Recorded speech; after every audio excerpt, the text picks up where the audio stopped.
adalah gembalaku, takkan kekurangan aku. Ia membaringkan aku di padang berumput hijau. Saudara-saudari yang terkasih di dalam Kristus, selamat pagi. Salam jumpa lagi dalam Sabda Siap Saji edisi Sabtu 8 Oktober 2022, hari biasa pekan ke-27. Marilah kita berdoa dalam nama Bapa dan Putra dan Roh Kudus. Amin. Allah Bapa yang Maha Setia, Engkau memanggil kami menjadi putra dan putrimu seturut citra Yesus Kristus, Putramu terkasih. Tolonglah kami agar tetap setia kepada Kristus ketika menghadapi berbagai macam tantangan, sebab Dialah yang hidup dan berkuasa bersama Dikau dalam persatuan Roh Kudus Allah sepanjang segala masa. Amin. Tuhan bersamamu dan bersama rohmu. Inilah Injil Yesus Kristus menurut Lukas. Dimuliakanlah Tuhan. Pada suatu hari ketika Yesus sedang berbicara kepada orang banyak, berserulah seorang wanita dari antara orang banyak itu dan berkata kepada Yesus, "Berbahagialah ibu yang mengandung dan menyusui engkau." Tetapi Yesus bersabda, "Yang berbahagia ialah mereka yang mendengarkan sabda Allah dan memeliharanya." Demikianlah sabda Tuhan. Terpujilah Kristus. Ada apa wanita ini berteriak-teriak? Berbahagialah ibu yang mengandung dan menyusui engkau. Apa motivasinya? Saudara terkasih, ibu ini tidak salah. Karena memang ketika seorang anak dilahirkan, lalu ibunya menyusui. Ibunya memberikan makanan jasmani. Sampai giginya mulai tumbuh, diberi makanan yang lebih keras. Itulah cinta yang diuraikan dalam kehidupan jasmani. Tetapi Yesus menekankan kehidupan rohani. Maka dikatakan apa? Berbahagialah mereka yang mendengarkan sabda Allah dan memeliharanya. Apa artinya?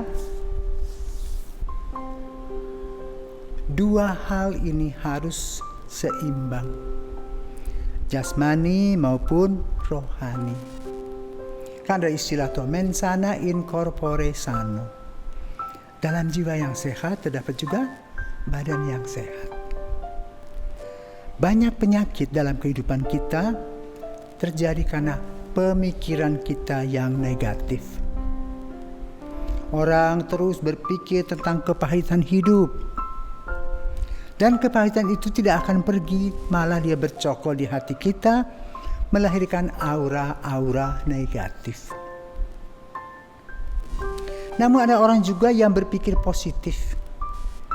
Karena itu mereka sehat, baik secara jasmani maupun secara rohani.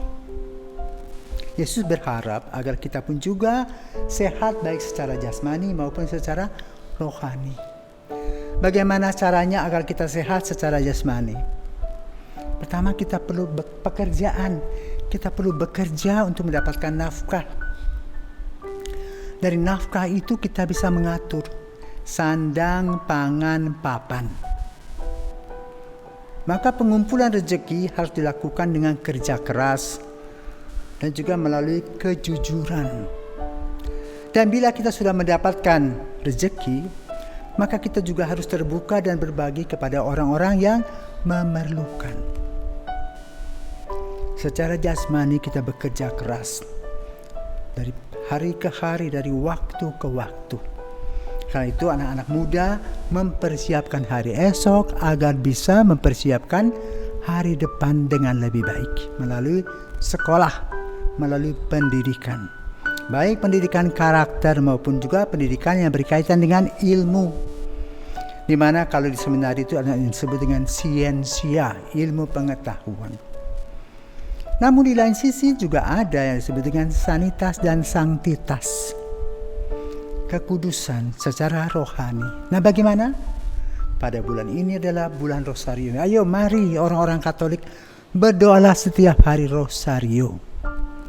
Berbicara kepada Maria tentang masalah-masalah yang kita hadapi, dan Maria akan membantu kita membawanya kepada Yesus. Secara rohani kita harus juga membina hidup rohani kita dengan mengerti tentang pengetahuan iman kita, tentang ajaran iman kita baik secara moral maupun secara mental. Sikap kita atau attitude kita pun juga harus mengisi hidup kita, agar sikap kita melahirkan baik secara jasmani maupun secara rohani, tahu yang disebut dengan kesehatan moral, mental, dan jasmani. Injil pada hari ini mengajarkan kepada kita dua hal. Wanita yang berteriak tadi berkaitan dengan hal-hal jasmani, tetapi Yesus menerangkan tentang kehidupan rohani yang menjadi sumber kehidupan selanjutnya.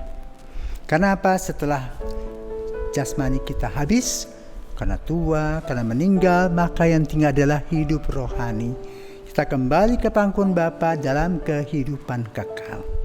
Maka setiap orang yang pulang kembali ke rumah Bapa disebut apa?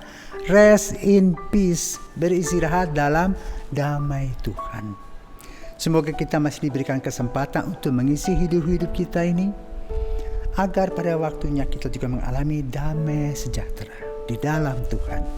Selamat pagi, Tuhan memberkati.